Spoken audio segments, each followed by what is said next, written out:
I always believed fire was the worst thing a man could face. The crackling chaos, the blistering heat, the way it eats everything in its path without mercy. But I was wrong. Fire is honest. It doesn't pretend to love you first. My name's Travis Cole. I'm 38. Been working as a firefighter for 15 years.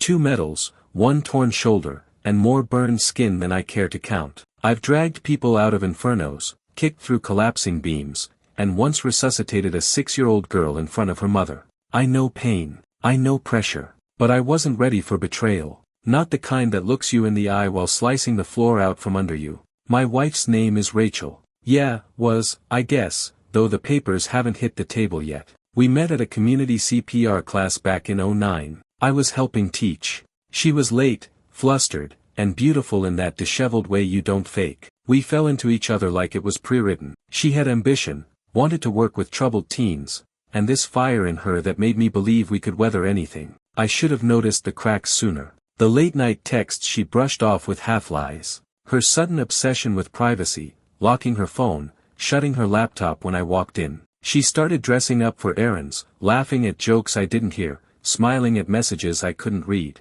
But I told myself she was tired, or overwhelmed, or just needed space. Then came the night. I'd just gotten off a 24-hour shift, 3 calls, 1 car fire, and a kid stuck between elevator doors. My back was screaming, my boots were soaked in engine oil, and all I wanted was to collapse into my own bed. But as I pulled into our driveway, I saw it. Her car. And another one. A black Ram 1500, parked like it owned the space. I froze. The porch light was off, curtains drawn, but there was a glow behind the kitchen window, just enough to silhouette the movement of 2 people. I killed the engine and sat in the dark. My hands wrapped around the steering wheel so tight I felt the leather strain. My heart wasn't racing. No, it was steady, cold, like before a high-risk rescue. You don't panic, you prepare. Then my phone lit up. Unknown caller. I picked it up. Hello. A woman's voice. Older. Nervous. Travis. I think you need to come to the back. I saw her, with him. They're carrying something heavy out your garage. My garage. My safe was in there. And just like that, everything inside me flipped. I stepped out of my truck so slow you'd think I was sneaking into enemy territory. The air was thick, early autumn, just cold enough to bite if you weren't moving. My boots hit the driveway like they had weight to them, heavier than usual, like they carried more than just me now. The back gate creaked when I pushed it open. I winced. My eyes scanned every corner of the yard. Motion light didn't kick on. That meant they either cut it, or Rachel never bothered to fix the sensor like I asked. Neither answer made me feel better. I crept toward the garage, hugging the side of the house. That's when I saw her. Rachel. She was in leggings and a loose hoodie, my hoodie, sleeves pushed up, breath misting in the cold. She was bent over with some guy, mid-30s, stocky, short beard, backwards cap, and arms covered in ink. He looked like every cliché a woman picks after turning in her vows. He had his shoulder under one end of my gun safe, the bastard grunting like he deserved it. Careful, she whispered, like I wasn't supposed to hear it. That's where the cash is. Cash. My head tilted. What cash? That safe held my dad's watch, some service medals, my birth certificate, and 23 grand in savings. Rainy day money. Retirement dream money. Our future. Not just hers. Ours. I didn't move. Not yet. I wanted to hear more. And what she said next burned hotter than anything I'd ever walked through in uniform. I told you he wouldn't be back until morning. We've got time. He chuckled. You sure he won't report it? She laughed. My wife laughed. Travis. He's loyal. Too proud. He'll think someone just broke in. He'll never think it was me. I didn't realize my hands were shaking until I noticed the garage light flicker across my clenched fists. That was it. I stepped out of the shadows and said the only word that came to mind. Rachel. She dropped her end of the safe like it burned her. The metal slammed the floor with a clang that echoed across the whole yard. The guy spun fast, half raised his fists, but paused when he saw me. I must have looked different. Not tired. Not broken. Just, done. Rachel's face went pale. Travis. I thought. You thought I was still out saving people who actually needed me. The guy puffed up. Hey man, we didn't. Shut your mouth, I snapped. This doesn't involve you. Yet. Rachel stepped forward. Let me explain. I held up a hand. No. You don't get to narrate this. I want to hear it from him. The guy hesitated. She said you two were over. Did she also say she still sleeps in my bed, eats my food, lives in a house with my name on the deed? He didn't answer. Of course he didn't. I took one step closer, then another, until I was face to face with the man who tried to steal my life while I was out protecting others. Here's how this is gonna go, I said, voice low, steady. You're gonna put that safe down, get in your truck, and disappear. Because if you don't, I stop being the man who walks away. He blinked, and for a second, I saw it, fear. He left. Rachel stood frozen, and I walked into the garage and closed the door behind me. The second the door clicked behind me, it felt like the air shifted, quieter, still, but heavier somehow, like the weight of everything I just witnessed refused to stay outside. I leaned against the workbench, staring at the safe, half lifted, half abandoned like a wounded animal bleeding secrets onto the cold concrete. Rachel didn't follow me in. I heard her footsteps retreat, slow and unsure, like she didn't know which role to play anymore. Apologetic wife, caught thief, victim of circumstance. I didn't care. I stared at that safe like it was a coffin, because in a way, it was. Everything I'd been building toward, the years of overtime, the missed holidays, the bruises, the scars, they all ended up here. And she tried to hand it off like a damn party favor. I slid down the wall until I was sitting on the floor, my back against cold metal. My hands were still shaking, not from rage this time, from realization. The kind that crawls slow, inch by inch, until it's all over you. I wasn't going to get the why. Not really. People like Rachel don't give you reasons. They give you excuses dressed in perfume and poor logic. Outside, I heard her pacing. Then, soft knocking. Travis, please. Silence. Then again, can we talk? I didn't answer. I just stared at the dusty shelves in front of me. My dad's old wrench set. A jar of quarters we never cashed in. A cracked photo frame of us in Vermont, her head on my shoulder, my arm around her waist, both of us smiling like the world couldn't touch us. A damn lie in a $2 frame. She knocked again,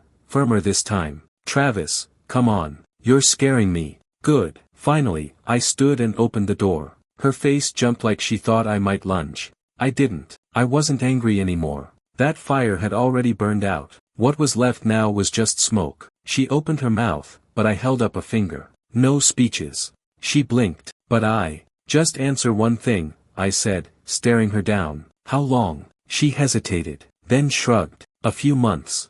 The honesty should have helped. It didn't. It just made the sting settle deeper. And the money? Was it ever about the money, Rachel? She crossed her arms.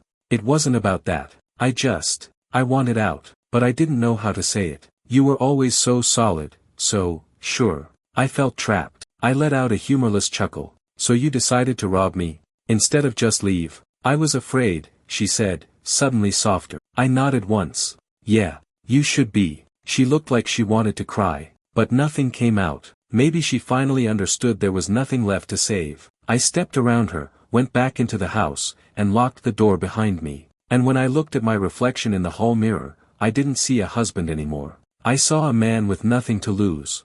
I didn't sleep that night, didn't even sit down. I just stood by the window, arms crossed, staring out into the dark, waiting to feel something. Regret, sadness, grief, anything would have been better than the numb weight pressing into my chest like rebar. Rachel was gone by morning. I didn't hear her leave, but I saw the SUV wasn't in the driveway anymore. She left the front gate open too, the way she always did when she didn't care if the dog got out. We never had a dog. The garage was still locked, safe untouched, but I noticed she took the photo albums from the shelf by the stairs. Just the ones with her family in them, not a single picture of us. She didn't take her wedding ring either. It was in the kitchen sink, dull, wet, like a thing someone scraped off. I poured myself black coffee, no cream, no sugar. Just bitter and hot, like everything inside me. I drank it slow, staring at the spot across the table where she used to sit with her knee tucked under her. I used to love that, the way she made even small things look graceful. Now it all just looked staged. At noon I drove to the firehouse. I wasn't scheduled, but I needed the weight of the uniform, the sound of boots on tile, the smell of diesel and old sweat. Something real. Captain Ramirez spotted me from across the bay. Thought you were off today. I nodded. I was. He didn't ask. Just clapped a hand on my shoulder and said, "Gears where you left it." Sometimes silence between men says more than any conversation. I checked equipment, washed a rig, replaced air canisters, No alarms came through. It was quiet, almost too quiet. That's when I noticed my phone buzzing on the bench. Blocked number. I answered. Yeah. A pause. Then a voice I didn't recognize. Travis? It's Mason. I'm the guy from last night. My whole body tensed. You got a death wish, Mason? No, look, man, I didn't know. I didn't know she was still with you. She told me you were long gone. She said you cheated first. I laughed. Dry. Bitter. Of course she did. I swear I didn't take anything. I swear on my mother. Good, I said flatly, because if one screw's missing from that safe, I'll find you. He was quiet for a beat. Then, she's not who you think she is. I almost said, yeah, no kidding, but I held back. She's done this before, he added, voice low. You're not the first. I didn't reply. He hung up. I stared at the wall for a long while, letting that settle. The betrayal wasn't just deep. It was patterned, practiced. And I was just the latest fool in a long line. But I wouldn't stay that way. No, I was going to make sure I was the last. That call hit me harder than the confrontation ever could. She'd done this before. I don't know why that part stuck with me, maybe because it meant I wasn't special, just another rung on the ladder she climbed when she needed more attention, more money, more chaos. I thought we were the story. Turns out I was just a chapter she'd already written before. Maybe even copied and pasted. Back at home, I went through the drawers. Not because I expected to find something, more because I needed to. I wanted the truth in my hands, not in memories. I found an old notebook in the bottom of her nightstand, scribbled notes, half-torn pages, grocery lists, to-do items. But on the back page, in that sharp, confident handwriting I used to love, a list. Exit plan, March. Clear out joint account. Move valuables from safe. Keep Travis calm. Do not provoke. Tell him it's not working. Transfer utility bills. New lease, under Lily's name. I stared at that word, calm, and something twisted inside me. She had studied me like a damn case file. She knew I'd never hit her, never scream, never throw things. I was measured, level, safe. She had counted on that. And you know what? She was right. But not anymore. I copied the page, slid it into my glove compartment, and left the rest behind like ashes. Then I dialed someone I hadn't spoken to in almost 2 years. Hello, came a groggy voice. Riley. It's me. A pause. Travis. Man, wow, didn't expect this. Everything all right? No, I said. But I'm about to fix that. You still have contacts. He let out a slow breath. For what? Background work. Quiet. Nothing shady. I just need to know where she is, who she's with, and what else she's lied about. You asking for a PI or a brother? I smiled for the first time in 24 hours. Both. Give me a few hours, he said. Check your inbox tonight. I hung up and drove out to the lake. Not for peace, I wasn't in the mood. I just needed distance from that house. That tomb of a life I thought I'd built. I parked under the big oak tree where Rachel and I once carved our initials. I ran my fingers across the bark. It was still there. T+R. Enclosed in a crooked heart. Now just a scar on a tree that never asked to be part of any of this. My phone buzzed. Email from Riley. 3 PDFs. I opened the first. Rachel had a second phone line. Under a prepaid name. Regular calls to an attorney. One registered in another state. She wasn't just trying to leave me. She was trying to erase me. I sat there in the truck, staring at that screen like it might change if I blinked. But the truth doesn't disappear just because you want it to. Rachel wasn't making a messy exit, she was orchestrating a clean vanishing act. New lease, new state, new life. I wasn't meant to be part of the next chapter. Not even a footnote. I opened the second PDF. Credit pulls, multiple. She was applying for loans under her maiden name, Madeline Ray Carter. I hadn't heard that name since our wedding vows. Somehow it stung more than it should have. Like she'd buried Rachel Cole in the backyard and danced on the grave. The third file was the worst. Photos. Not blurry, not distant. Clear. Her. With Mason, if that was even his real name, and another man. Taller, older, expensive watch on his wrist and a familiar silver chain around his neck. I knew that chain. It used to belong to my brother. Not Riley. The other one. Dean. Rachel had dated Dean before she met me. A year before. I never knew how deep it went, figured it fizzled out. He never said much. Neither did she. I didn't press. But seeing them together again, in those photos, laughing like they were back in something I never understood, it made my hands clench around the steering wheel so hard it creaked. The betrayal wasn't just emotional. It was surgical. She had taken me apart piece by piece and smiled through it. I drove home with the windows down, letting the cold air slice through me. I needed it, something to keep me awake, alert, angry. The kind of anger that doesn't scream or slam doors. The kind that plans. I pulled into the driveway and saw it, the red Corolla she used to drive when we were first dating. She hadn't used that car in months. But it was back, parked like she belonged. I walked in slow, calm, quiet. She was sitting at the kitchen table, hoodie pulled over her head, coffee in hand like it was any other Tuesday. Like she hadn't tried to disappear with my future 2 nights ago. She looked up. Hey. Just hey. I didn't answer. She studied me for a moment. You saw him, didn't you, Dean? I asked. She flinched. I sat down across from her. No words. Just silence pressing into every corner of the room. I didn't plan that, she whispered. No, I said. But you finished it. She stared at her cup. I didn't think you'd dig. I leaned in. Then you never knew me. She looked up, and for once, I saw something behind her eyes. Not guilt, not love, just fear. And that was the first honest thing she'd shown me in months. She didn't cry. Rachel wasn't the crying type, not when it mattered, anyway. I used to think that meant she was strong. Now I realized it just meant she never felt anything deep enough to break. I stayed across the table, arms folded, waiting for her to say something real. But all she did was stare into her mug like it had answers. I gave her one last chance. Why Dean? Her jaw tightened. Because he listened. Because he made me feel like I still mattered. And I didn't. You were always working, Travis. Always tired. Always somewhere else.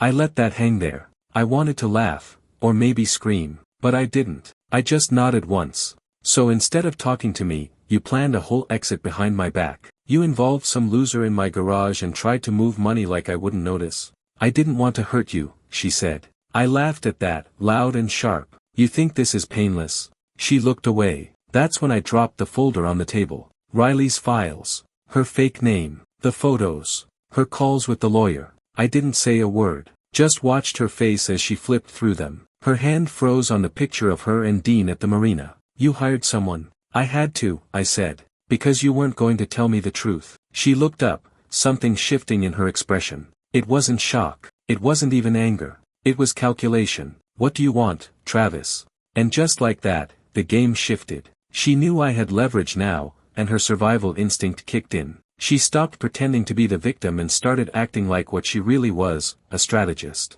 I leaned forward, voice low. I want the safe untouched. I want my name off anything you plan to take. And I want your boyfriend to disappear before I make him a legal memory. She didn't flinch. Just nodded slowly. And if I say no? I smiled. Then I take these files to your job. Your probationary clients. The school board that approved your certification. You think they'll love hearing about your dual identities and cross-state relocation plans? Her lips parted, but no words came. Exactly. Silence stretched between us like a wire ready to snap. I stood, walked to the sink, and turned my back. She finally spoke. I didn't mean to fall back into it with Dean. I didn't respond. I just rinsed my hands, dried them slow. And the others? I asked without turning. There was no answer. I turned around. She was gone. Just like that, the front door slightly open, her cup still steaming. She ran. Because that's what she was always planning to do. Only now, she was doing it without control. I didn't chase her. Didn't slam the door. Didn't yell after her like some desperate husband begging for closure. No. I just stood there, staring at that half-empty coffee mug, her fingerprints still smudged along the side like evidence in a case that had already been solved. She was gone. But this time, on my terms. I checked the house. She hadn't taken much. A few clothes maybe. Laptop. Probably the burner phone. But the safe was still locked. My name still on the deed. Bank accounts frozen, just like I had arranged. She thought she was leaving with everything. Now she'd have to start from scratch. Again. Good. I grabbed the files, stuffed them in a manila envelope, and slid it under the floorboard in my bedroom closet, right next to the box where I keep my father's flag, my discharge papers, and the photo of my mom holding me as a baby, back before I learned how cruel people can be when you let them too close. By evening, the house was dead silent. Still smelled like her shampoo, though. That part made me angrier than the betrayal.